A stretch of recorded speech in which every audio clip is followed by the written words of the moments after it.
Hello everyone, आज हम पढ़ेंगे एनसीईआरटी क्लास 8 ज्योग्राफी का chapter 1 resources. Mona and Raju were helping Amma to clean their house. Mona और राजू जो थे, दो बच्चे थे, वो अपनी मम्मी की हेल्प कर रहे थे अपना घर को साफ़ करने में।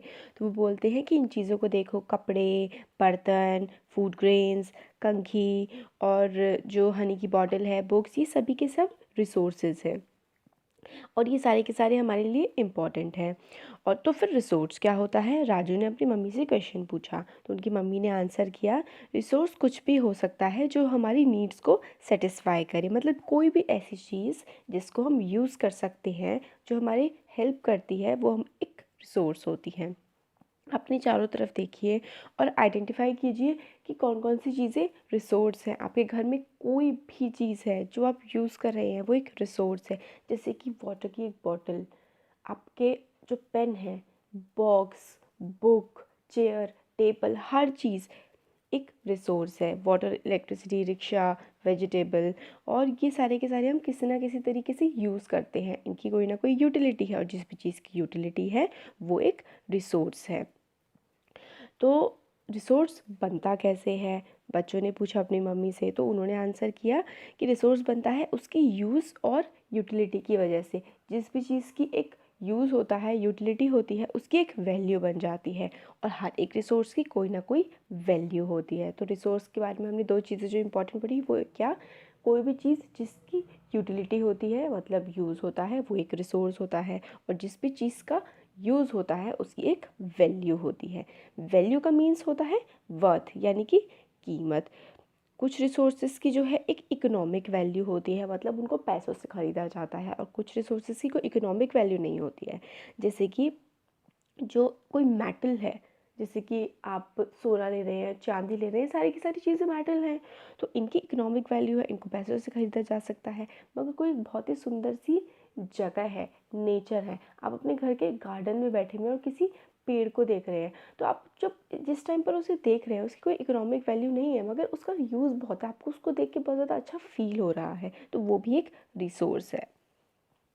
और कुछ रिसोर्सेज इकोनॉमिक वैल्यूएबल बन जाते हैं टाइम के साथ। अभी हो सकता है वो इकोनॉमिकली वैल्यूएबल ना हो, क्योंकि हम लोगों के पास टेक्नोलॉजी नहीं है या फिर हमने उसकी वैल्यू को समझा नहीं है। जैसे कि इसमें बुक में एग्जांपल देते हैं कि आपकी जो ग्रैंड माँ की रेसिपी है, कोई भी रेमेडी है कोल्ड ठीक करने की, सपोज़ करिए काढ़ा है सपोज़, उसकी कोई अभी मतलब इकोनॉमिक वैल्यू नहीं है, मगर हो सकता है कि आगे जा कर के हर्बल चीज़ों की इम्पोर्टेंस बहुत बढ़ जाए, कोई उसको पेटेंट करवा ले तो उसकी इकोनॉमिक वैल्यू भी हो जाएगी।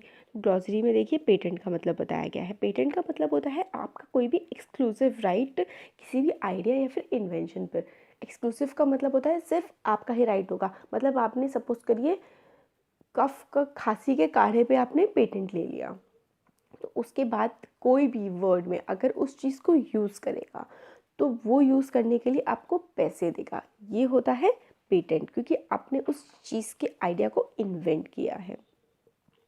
नेक्स्ट पहले ग्लॉसरी में देख लेते हैं कि टेक्नोलॉजी क्या होती है। टेक्नोलॉजी होती है एप्लीकेशन, लेटेस्ट जो भी नॉलेज या फिर स्किल है उसकी। ऐसा बोलते हैं ना, साइंस एंड टेक्नोलॉजी। साइंस क्या होती है? किसी भी चीज़ को समझना, जैसे कि हम चलते कैसे हैं, कोई भी चीज़ गोल कैसे घूमती है, पानी लिक्विड किस टाइम पे रहता है, कैसे रहता है, क्यों रहता है, इस चीज़ को अप्लाई करना, वो चीज़ होती है टेक्नोलॉजी। कोई भी चीज़ घूमती है, हमें पता लग गया कैसे घूमती है, तो हमने क्या बना दिया? हमने मैरी गो राउंड बना दिया, हमने झूला बना दिया। व्हील गोल होता है, गोल होता है तो क्या होगा इसका? हमने क्या कर दिया? हमने बहुत सारे व्हीकल्स बना दिए व्हील से। तो ये हुआ हमारे नॉलेज का यूज़, जिसको हम कहते हैं टेक्नोलॉजी।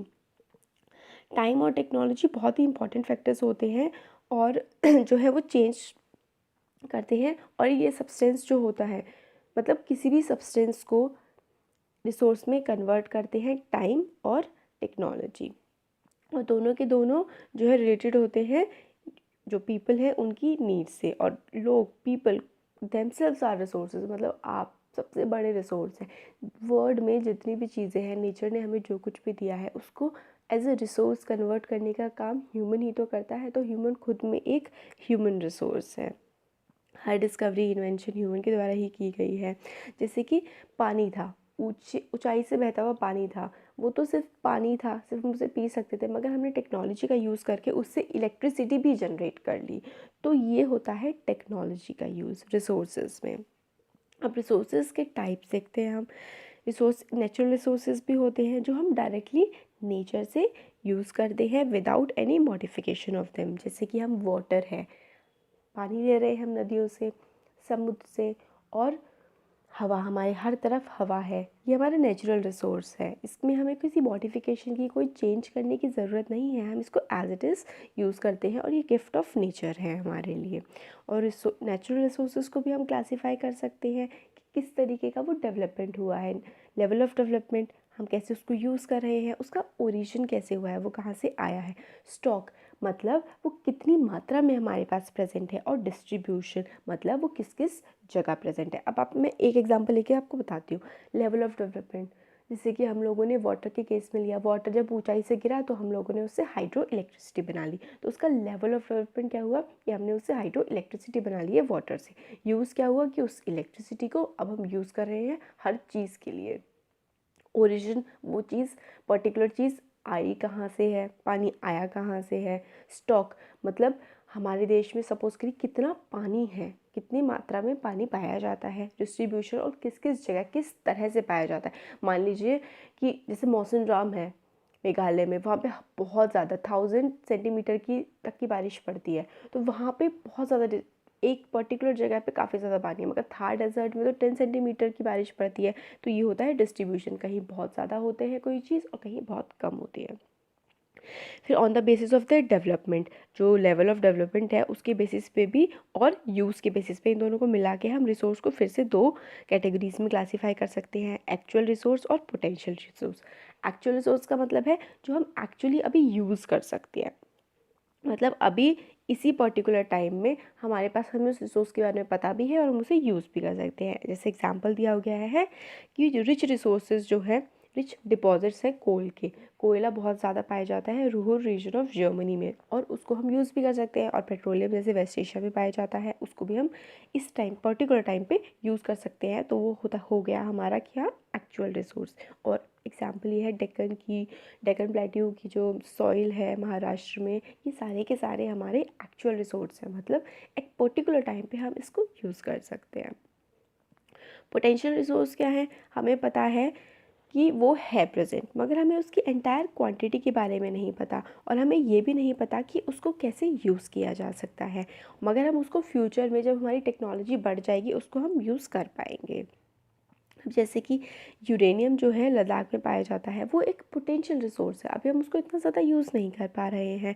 हाई स्पीड विंड्स जो थी, वो आज से 200 साल पहले एक पोटेंशियल रिसोर्स थी, हमें उसको यूज़ करना नहीं आता था, मगर आज हम लोगों ने विंड फार्म्स लगा दिए हैं और बहुत हम उससे इलेक्ट्रिसिटी प्रोड्यूस कर रहे हैं। नीदरलैंड्स में काफ़ी सारे विंड फार्म्स पाए जाते हैं। और नागरकोइल है तमिलनाडु और गुजरात का कोस्ट है, वहाँ पे भी हम लोगों ने आज विंड मिल्स लगा रखे हैं और उससे इलेक्ट्रिसिटी को प्रोड्यूस कर रहे हैं। तो पहले वो एक पोटेंशियल रिसोर्स था, मगर आज वो एक एक्चुअल रिसोर्स है। अब बेस्ड ऑन ओरिजिन, रिसोर्सेज जो हैं वो बायोटिक और एबायोटिक हो सकते हैं। कैसे, ओरिजिन मतलब कोई भी चीज़ कहाँ से आई है। एबायोटिक का मतलब होता है कोई भी नॉन लिविंग थिंग जिसमें जान नहीं होती, जैसे कि मिट्टी, सॉइल हो गई हमारी, पत्थर हो गए, रॉक्स, मिनरल्स जो भी हमारे नेचर में पाए जाते हैं, ये सारे के सारे एबायोटिक हैं। मगर प्लांट्स और एनिमल्स हमारे बायोटिक रिसोर्सेज हैं। तो on the basis of origin we can classify resources as biotic and abiotic. और नेचुरल रिसोर्सेज जो है उनको हम ब्रॉडली कैसे क्लासीफाई कर सकते हैं, उसको हम दो तरीके से क्लासीफाई कर सकते हैं, रिन्यूएबल और नॉन रिन्यूएबल। रिन्यूएबल का मतलब है जो हम दोबारा से दोबारा बना सकते हैं, उसको वो रिन्यू हो जाते हैं, दोबारा से नए हो जाते हैं। नॉन रिन्यूएबल मतलब हमने एक बार यूज़ कर लिया तो वो फिर उसके बाद ख़त्म हो जाता है। रिन्यूएबल रिसोर्सेज का एग्जांपल जैसे कि वाटर है, वाटर एक वाटर साइकिल में चलता जाता है। और सॉइल है, फॉरेस्ट है, आप पेड़ दोबारा लगा सकते हैं, मिट्टी दोबारा बन जाती है मगर कई लाख सालों में जाके वो बनती है, मगर पानी, फॉरेस्ट ये हम दोबारा लगा सकते हैं। मगर नॉन रिन्यूएबल रिसोर्सेज कौन कौन से होते हैं, जैसे कि हमारे पेट्रोल है, फोसिल फ्यूल्स है, अगर आपने इनको एक बार यूज़ कर लिया ना तो उसके बाद इनको दोबारा यूज़ कर पाना बहुत ज़्यादा मुश्किल है। ये मतलब ख़त्म हो जाएंगे एक बार तो दोबारा करोड़ों लाखों साल इनको बनने में लगेंगे, जैसे कोयला, पेट्रोलियम, नेचुरल गैस। फिर on the basis of distribution, किस तरीके से कोई भी चीज़ कहाँ कहाँ डिस्ट्रीब्यूटेड है, वो हम कैसे कर सकते हैं, उबिक्विटस और लोकलाइज्ड। यूबिक्विटस का मतलब और लोकलाइज्ड का मतलब एक ही होता है, कि मतलब किसी पर्टिकुलर जगह पे वो रिसोर्स पाया जाता है, उसके लिए हम कहते हैं उसको कि वो लोकलाइज्ड है। एयर, जैसे कि एयर जो है वो हर जगह पाई जाती है, इसलिए वो एक लोकलाइज्ड जो है रिसोर्स है, जिसका डिस्ट्रीब्यूशन हर जगह है। मगर कुछ रिसोर्सेज ऐसे हैं जो कुछ ही जगह पाए जाते हैं, बहुत कम जगह पाए जाते हैं पूरे वर्ल्ड में। जैसे गोल्ड है, गोल्ड अफ्रीका में बहुत ज़्यादा पाया जाता है। डायमंड है, वो भी अफ्रीका में पाया जाता है। कोल है, कोल भी कुछ पर्टिकुलर जगहों पर ही पाया जाता है। इसलिए ऐसे रिसोर्सेज जो होते हैं वो लोकलाइज्ड नहीं होते हैं।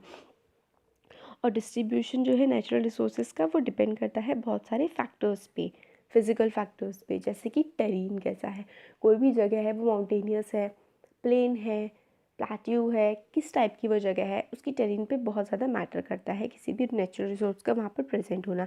क्लाइमेट, कि कैसा क्लाइमेट रह रहा है, गर्मी रह रही है, सर्दी रह रही है, कैसा मानसून है, कैसा क्लाइमेट है, और कैसा ऑल्टीट्यूड है, किस हाइट पर कौन सी चीज़ प्रेजेंट है।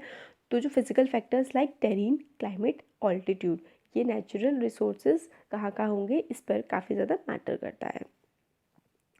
डिस्ट्रीब्यूशन ऑफ रिसोर्सेज जो है वो अनइक्वल है, क्योंकि जो बहुत सारे फैक्टर्स हैं अर्थ के, वो काफ़ी ज़्यादा वेरी करते हैं। पूरी अर्थ एक जैसी नहीं है, इसलिए जो डिस्ट्रीब्यूशन ऑफ रिसोर्स है वो भी काफ़ी ज़्यादा वेरी करते हैं। अब ह्यूमन मेड रिसोर्सेज कैसे हैं, क्या होता है, कई बार जो नेचुरल सब्सटेंसेस रिसोर्स बन जाते हैं only when their original form has been change. Natural substances की हमने ओरिजिनल फॉर्म चेंज कर दी तो वो हमारे रिसोर्स बन जाते हैं। जैसे कि रॉ आयरन था, कच्चा आयरन होता है, जब हम उसको यूजेबल आयरन में की फॉर्म में कन्वर्ट करते हैं, अलॉयज़ मिलाते हैं तो एल्यूमिनियम बन जाता है, और वेरियस अलॉयज़ मिला के हम लोग उसको कन्वर्ट कर देते हैं एक चीज़ में, और दूसरी कई सारी चीज़ें मिला के हम एक नई चीज़ बना देते हैं।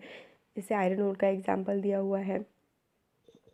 आयरन ओर पहले कोई रिसोर्स नहीं था जब तक लोगों ने आयरन को एक्सट्रैक्ट नहीं किया उसमें से। ऐसे ही पीपल यूज़ नेचुरल रिसोर्सेज, जो लोग हैं वो नेचुरल रिसोर्सेज का यूज़ करते हैं building, bridges, road, machinery, vehicles बनाने में। तो ये क्या सारे हो गए हमारे ह्यूमन मेड रिसोर्सेज। आप जिससे अभी फ़ोन से या लैपटॉप से, टैबलेट से आप ये यूट्यूब लेक्चर देख रहे हैं, वो क्या है, वो एक ह्यूमन मेड रिसोर्स है, ह्यूमन ने बनाया, नेचर से तो मिला नहीं है, तो टेक्नोलॉजी का यूज़ करके हम रिसोर्सेज बनाते हैं। अब ह्यूमन रिसोर्स के बारे में हमें बता रहे हैं कि ह्यूमन रिसोर्स क्या होता है। पीपल, लोग जो है अपनी नॉलेज से, अपनी स्किल से टेक्नोलॉजी का यूज़ करते हैं, तो और बहुत सारी नई चीज़ें बनाते हैं। तो क्या हुआ, तो हम क्या हैं, people are themselves are human resources. क्योंकि जैसे कि ह्यूमन रिसोर्स डेवलप कैसे हो सकता है, एजुकेशन से, पढ़ाई से, हेल्थ से वैल्यूएबल बनाता है। एजुकेशन और हेल्थ जो है वो किसी भी ह्यूमन को एक वैल्यूएबल ह्यूमन रिसोर्स बनाता है। और improving the quality of people's skill so that they are able to create more resources is known as human resource development. Human resource development क्या होता है कि लोगों की एजुकेशन को बढ़ाना, उनकी हेल्थ को बढ़ाना, और उनकी जो इन्वेंशंस है, उनकी जो क्वालिटी ऑफ लाइफ है उसको इम्प्रूव करना। तो जब लोगों की स्किल्स बढ़ेंगी तो वो और ज़्यादा इन्वेंशंस कर पाएंगे और ज़्यादा रिसोर्सेज बना पाएंगे। तो इसका मतलब क्या होता है इस सारे प्रोसेस का, कि ह्यूमन के रिसोर्सेज को, ह्यूमन को इस तरीके से डेवलप करना कि वो एक अच्छा रिसोर्स बन पाए। तो ये क्या होता है, human resource development. Human resource number of चीज़ों को रेफ़र करता है, क्वांटिटी, जैसे कि उसकी एबिलिटीज़ क्या होती है, मेंटल और फिजिकल एबिलिटीज़ क्या हैं।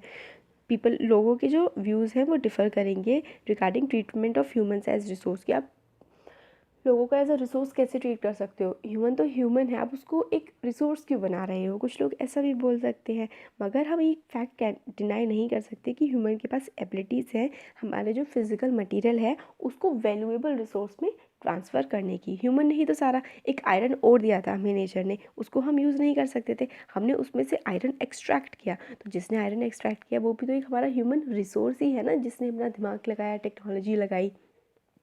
और जब हम ह्यूमन रिसोर्स को डेवलप करते हैं एजुकेशन से, हेल्थ से, उसको स्किल देके, तो वो होता है प्रोसेस ह्यूमन रिसोर्स डेवलपमेंट का। अब कंजर्विंग रिसोर्सेज, हम रिसोर्सेज को कैसे कंजर्व कर सकते हैं। अब ये देखिए, अगर हम लोग अपने रिसोर्सेज को कंजर्व नहीं करेंगे, बर्बाद करते रहेंगे, तो जो पिक्चर में कंडीशन दिखा रखी है ना, इसी टाइप की कंडीशन हो जाएगी हमारी अर्थ की। फिर मोना बोलती है कि उसको मतलब रात को एक बुरा सपना आया, उसने देखा कि जो है हर तरफ पानी that all the water on earth है ड्राइड अप, मतलब पानी बिल्कुल सूख चुका है, सारे के सारे पेड़ कट चुके हैं, कोई शेड नहीं है, कुछ भी खाने के लिए नहीं बचा है, लोग सफ़र कर रहे हैं और इधर उधर घूम रहे हैं खाने के लिए और छाँव के लिए। तो फिर ये बात उसने अपनी मम्मी को बताई इस ड्रीम के बारे में। तो उसकी मम्मी बताती हैं कि अगर हम लोग केयरफुल नहीं रहे और that even renewable resources can become very scarce and the non-renewable ones can definitely get exhausted।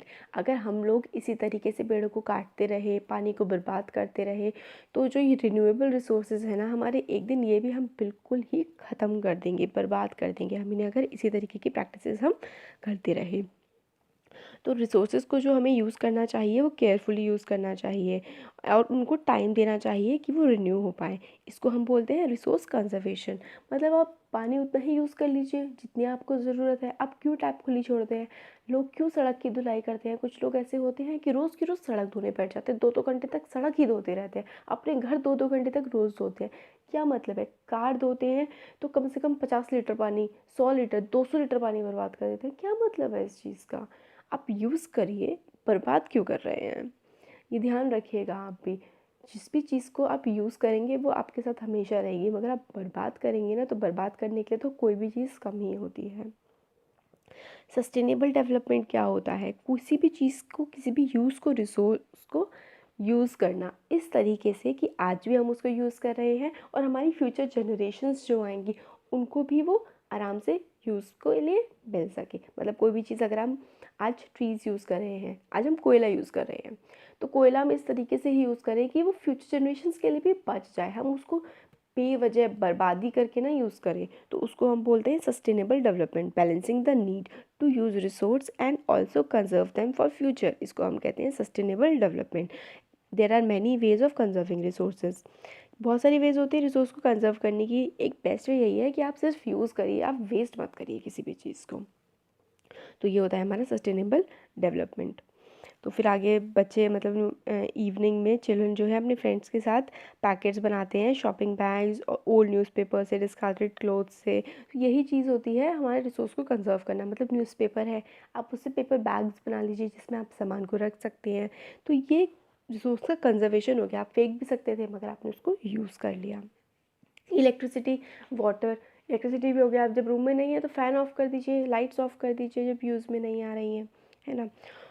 तो अब कुछ प्रिंसिपल्स हैं सस्टेनेबल डेवलपमेंट के कि रिस्पेक्ट एंड केयर करो ऑल फॉर्म्स ऑफ लाइफ की, एनिमल हो, प्लांट हो, हर किसी की हमें रिस्पेक्ट करो। इम्प्रूव करो quality of human life. Quality कैसे इम्प्रूव कर सकते हैं? गंदगी ना फैला करके और रिसोर्सेज को अच्छे से यूटिलाइज़ कर करके। कंजर्व करिए अर्थ को, वाइटेबिलिटी और उसकी डाइवर्सिटी। मतलब जो हमारी अर्थ है वो ऐसी अच्छी बनी रहे जैसे हमने नेचर ने हमें प्रोवाइड की थी। इसमें डाइवर्सिटी रहे, तरह तरह के प्लांट्स रहे, एनिमल्स रहे, इस तरीके से हम लोगों को अपनी अर्थ को कंजर्व करके रखना है। मिनिमाइज़ का कम करना है नेचुरल रिसोर्सेज का डिप्लीशन। हम लोग इतना ज़्यादा यूज़ करें, जैसे कोयला हो गया, पेड़ हो गए, हम काटे जा रहे हैं, यूज़ करे जा रहे हैं। तो हम थोड़ा उसको सस्टेनेबल वे में यूज़ करें ताकि वो फ्यूचर जनरेशन्स के लिए भी बचा रहे। और हमारा जो एटीट्यूड है उसको भी हमें चेंज करने की ज़रूरत है प्रैक्टिसेस हमारी एनवायरनमेंट के प्रति।